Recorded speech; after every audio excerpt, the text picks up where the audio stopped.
Olá, criador! Sou Carlos Alexandre aqui do Canário Qualitá. Como sempre, é uma honra ter você aqui acompanhando meu trabalho. Hoje eu vou te falar sobre a organização que você precisa ter aí agora que se passou o período de muda de penas, para que você tenha um período de reprodução, olha, fantástico aí na sua criação.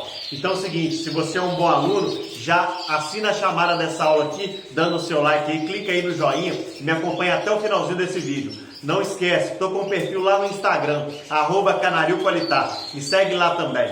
Seguinte, o que é que eu faço aqui no meu criatório passado o período de muda de penas das aves? Lembrando o seguinte, o período de muda de penas ele leva em torno de 60 dias. Então os adultos que estavam reproduzindo, eles levam cerca de 60 dias após a reprodução para poder mudar as peninhas e logo após eles entram no período que a gente chama de manutenção, que é um período que antecede o período de reprodução. Então, nesse período agora, a gente começa a pensar já na reprodução que vai vir por aí. Lá para o mês de julho, agosto, mais ou menos, a gente vai começar a colocar as aves para reproduzir. Então, a gente já começa a pensar, a organizar o plantel, já pensando nessa reprodução. É claro que antes disso vem a competição, né? Os pássaros serão levados para a competição. Mas aqui eu vou focar na reprodução, ok? Que é o que eu penso que é o mais importante nesse momento para a gente poder estar conversando. Então, o que você precisa fazer primeiro? Se organizar em decidir quantos casais você vai fazer aí, você vai montar para a reprodução deste ano. A gente tem o costume de falar casais, mas quando você começa a criar em alta performance, a gente deixa um pouco de falar em casais. A gente já começa a fazer as decisões baseadas na quantidade de fêmeas. Então, por exemplo, quando eu falo com você assim, olha, eu vou fazer 50 casais de vermelho mosaico. Na verdade, eu não estou falando entre machos e fêmeas. Eu vou montar 75 fêmeas, por exemplo, de vermelho mosaico. Eu vou montar 50 fêmeas de vermelho mosaico. E eu vou separar alguns machos para poder acasalar com essas fêmeas. Então, por exemplo, vou montar aqui 50 fêmeas de vermelho mosaico. Vamos partir desse número. O que eu preciso? Preciso de 50 gaiolas, criadeiras de 6 comedouros ou gaiolas de 4 comedouros como as que eu utilizo aqui, para poder deixar 50 fêmeas individualizadas. Essas 50 fêmeas vão receber os machos na época de reprodução. Aí vamos pensar ali um macho para cada 3 fêmeas, ou um macho para cada 2 fêmeas, um macho para cada 5 fêmeas. Aí aquilo que for melhor para você aí, aquilo que você tiver mais habilidade para fazer aí, você se organize nesse sentido. Mas a princípio nós pensamos em fêmeas, então vamos partir desse número. Vou montar 50 fêmeas de vermelho mosaico para a reprodução. O que eu vou fazer aqui no meu plantel? Então eu vou ir nas filhotas, vou pensar o seguinte, quais foram as filhotas, as fêmeas filhotas que nasceram aqui no último período de reprodução, que vieram com as melhores características para eu poder evoluir o meu plantel para o ano que vem. Lembre-se que trabalhamos com melhoramento genético. Quando se trabalha com melhoramento genético, você tem que ter no seu plantel características distintas que vão fazer com que o seu plantel evolua. Não adianta você ter as mesmas qualidades no seu plantel. Vou tirar por base aqui os vermelhos mosaico, mas aí você faz a adaptação aí para o seu plantel. Você cria cobres, então pense no que eu estou falando aqui e se adapte aí em relação aos cobres, aos verdes, aos ágatas, aos canelas, aquilo que você cria aí, ok? Tire por base o que eu estou falando aqui e leve para o seu plantel.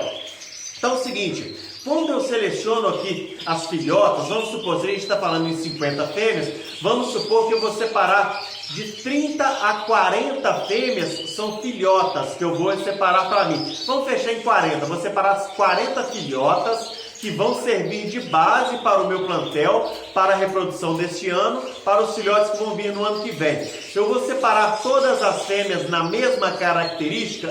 Não. Sabe por quê? Porque aqui no meu criatório, eu trabalho, se a gente for falar nos vermelhos mosaicos, eu trabalho com 3 características distintas.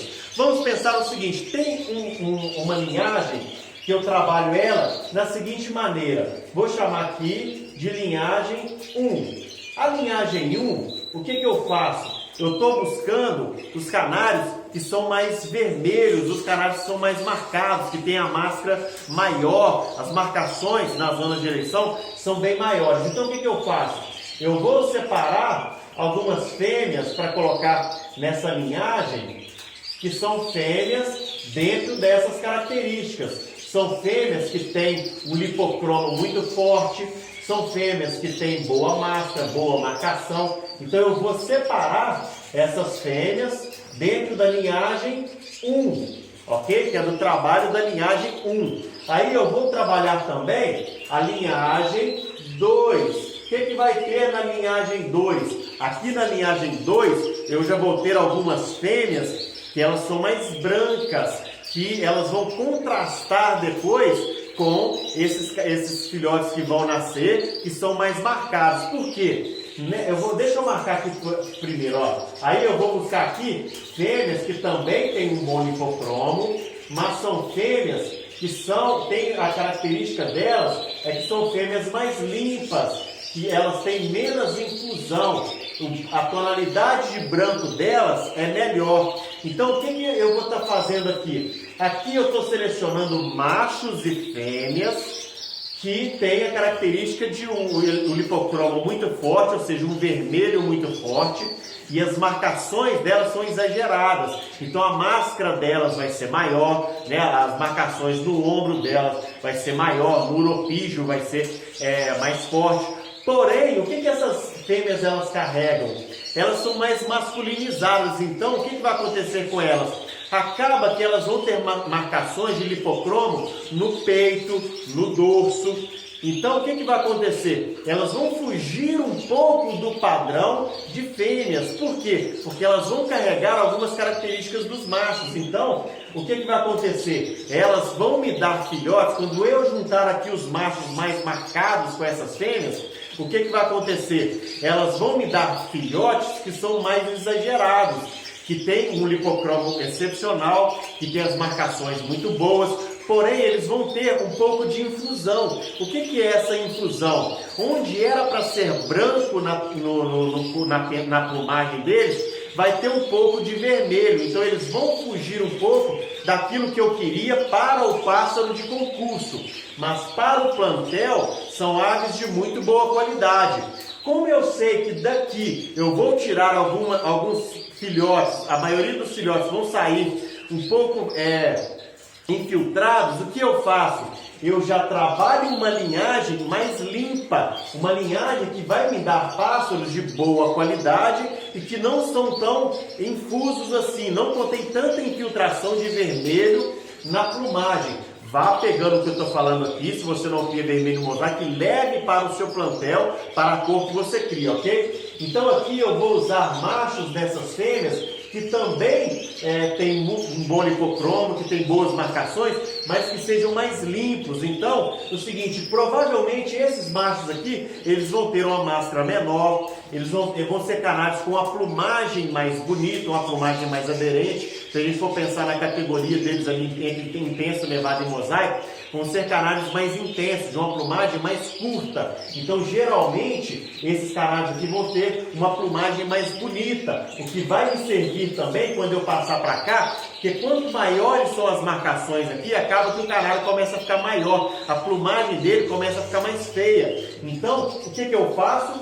Eu crio, a partir daqui, desse trabalho, uma terceira linhagem, que é uma linhagem onde eu vou misturar os canários daqui com os canários daqui. E daqui, geralmente, aqui na linhagem 3, daqui geralmente eu tiro as aves de concurso, que é uma mescla do trabalho que eu fiz aqui, de levar para um extremo, com o trabalho daqui, de tentar segurar um pouco esse extremo aqui. Então o que eu faço aqui? Aqui eu vou cruzar, vou fazer acasalamentos baseados nesse trabalho aqui. Então é uma terceira linhagem que eu vou acasalar um pássaro da linhagem 1 com um pássaro da linhagem 2. Aqui é a mesma coisa, eu vou acasalando aqui, pensando sempre um pássaro da linhagem 1 com a linhagem 2. Então o que eu faço aqui? Eu misturo essas duas linhagens para eles poderem, para essa terceira linhagem, me gerar pássaros que são pássaros que vão estar dentro de um padrão. Por quê? Que vão se aproximar dentro de um padrão. Por que não é interessante você ter sempre pássaros iguais com as mesmas características no seu plantel? Porque senão todo ano você vai ter que comprar pássaros para poder adicionar no seu plantel. Quando você trabalha com essas linhagens distintas, você consegue trabalhar dentro do seu plantel algo que seja importante para você trabalhar um extremo aqui, trabalhar o outro extremo aqui e conseguir dosar isso em uma terceira linhagem, que é de onde vai sair as suas aves de concurso. Então é o seguinte, em que mais isso aqui é interessante, Carlos Alexandre? É muito interessante porque você não fecha demais o sangue. Aqui você trabalha uma família, uma linhagem, aqui você trabalha outra família, outra linhagem, e quando você mistura isso aqui, você não foge muito das características que você quer, das famílias que você tem, e você consegue abrir um pouco o sangue. Você não deixa suas aves tão consanguíneas assim. Por quê? Porque se você deixar elas muito consanguíneas, o que vai acontecer? Se tornarão aves mais frágeis. Então, quando você trabalha dessa maneira, você consegue, dentro do seu plantel, fazer com que você tenha características distintas que vão te levar a um resultado específico e também trabalhar a questão da consanguinidade, na abertura do sangue entre acasalamentos consanguíneos. Pegue isso aqui e leve para sua criação aí. Ah, Carlos Alexandre, eu crio cobres. Me dá um exemplo aí que eu teria que fazer. Aqui, por exemplo, se fosse cobre, se eu estivesse falando dos cobres, aqui você pode trabalhar uma linhagem em que você vai tentar levar a melanina, o negro dessa ave, no extremo. Você vai levar essas aves nas melhores marcações e no melhor tom de melanina possível. Aqui você ia trabalhar, por exemplo, a categoria. Seus intensos serem canários intensos bons, os seus nevados serem canários nevados bons, os seus mosaicos serem canários mosaicos bons. Então aqui você leva para o extremo de melanina, de negro. Aqui você melhora o que? A categoria dele, o intenso, nevado e mosaico, plumagem, tudo isso. Depois você consegue acasalar isso aqui e fazer com que você chegue em um pássaro que seja o pássaro ideal, o pássaro de concurso. Então, aqui é só um exemplo. É só fazendo isso aqui que você vai alcançar o sucesso? Não, existem várias outras maneiras, outros criadores até melhores do que eu, que fazem esse tipo de trabalho na criação deles, para que eles consigam alcançar o sucesso.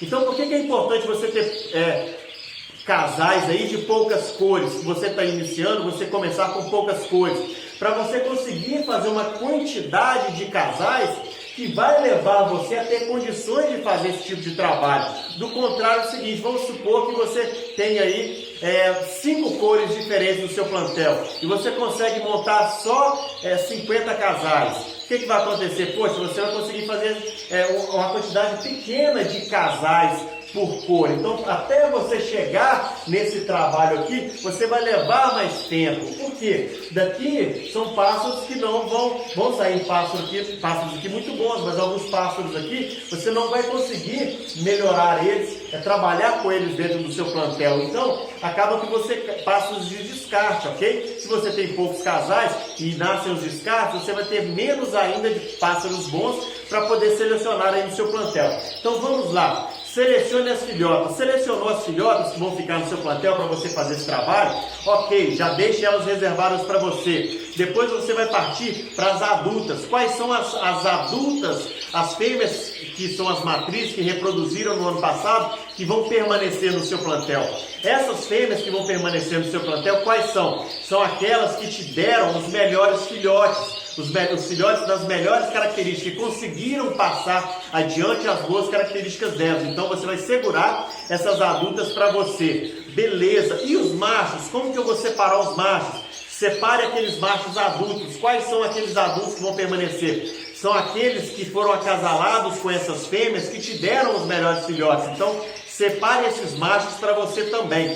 E depois parta para os filhotes, os machos filhotes. Quais são os filhotes que vão ficar com você? São aqueles filhotes que estão dentro dessas características. Se a gente for pensar no mosaico, os filhotes que têm as melhores marcações, o melhor lipocromo, a melhor máscara, as melhores marcações de ombro, de uropílio, de peito.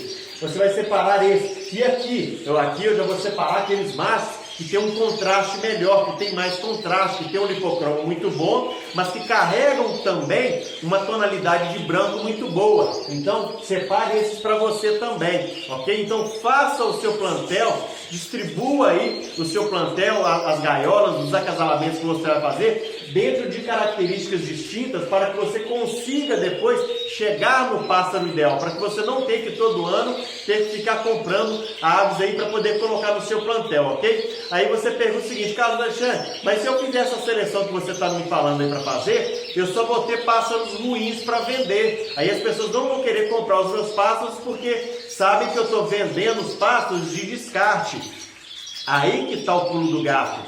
Se você fizer isso aqui nesse ano, no ano que vem, os seus canais vão ser melhores do que os desse ano. Aí, no outro ano, você vai fazer essa mesma coisa aqui. Então, ano após ano, você vai ter sempre aves melhores. Você vai selecionar sempre os melhores para o seu plantel.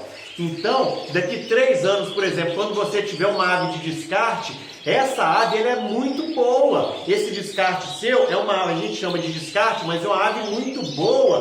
Por quê? Porque você está selecionando a partir dos melhores. Então, essa ave que não serve para você, ela serve muito para quem está começando ou para quem está um pouco atrás do trabalho que você está fazendo. Por quê? Porque você teve o cuidado de lá atrás selecionar a partir dos bons. Então aquilo que não serve para você, não serve para você porque você já evoluiu, mas para outra pessoa que está começando, que está iniciando o trabalho dela agora, serve e serve muito, porque é uma ave de muito boa qualidade, porque vem de um trabalho sério que você está fazendo, ok? Então não se preocupe, porque depois as pessoas, mesmo essa ave que não serve para você, ela vai servir para outra pessoa, ok? Se a gente for pensar num carro, não é todo mundo que compra um Corolla 0 km. Alguém vai ter que comprar um Palio, ok? Alguém vai ter que comprar um Punto. Então, assim, existe uma pessoa que está começando e não consegue comprar o Corolla, mas o Palio, o Punto, serve muito bem para ela, ok? Se ela começar com um Palio, um Punto, que também vão levar ela aonde ela deseja chegar, fazer as viagens que ela precisa fazer, o que vai acontecer? Lá na frente ela consegue comprar o Corolla dela. Por quê? Ela vai conseguir trabalhar o Palio ou o Punto dela. Fiz propaganda para as empresas de automóveis aqui de graça, não gosto de fazer isso não.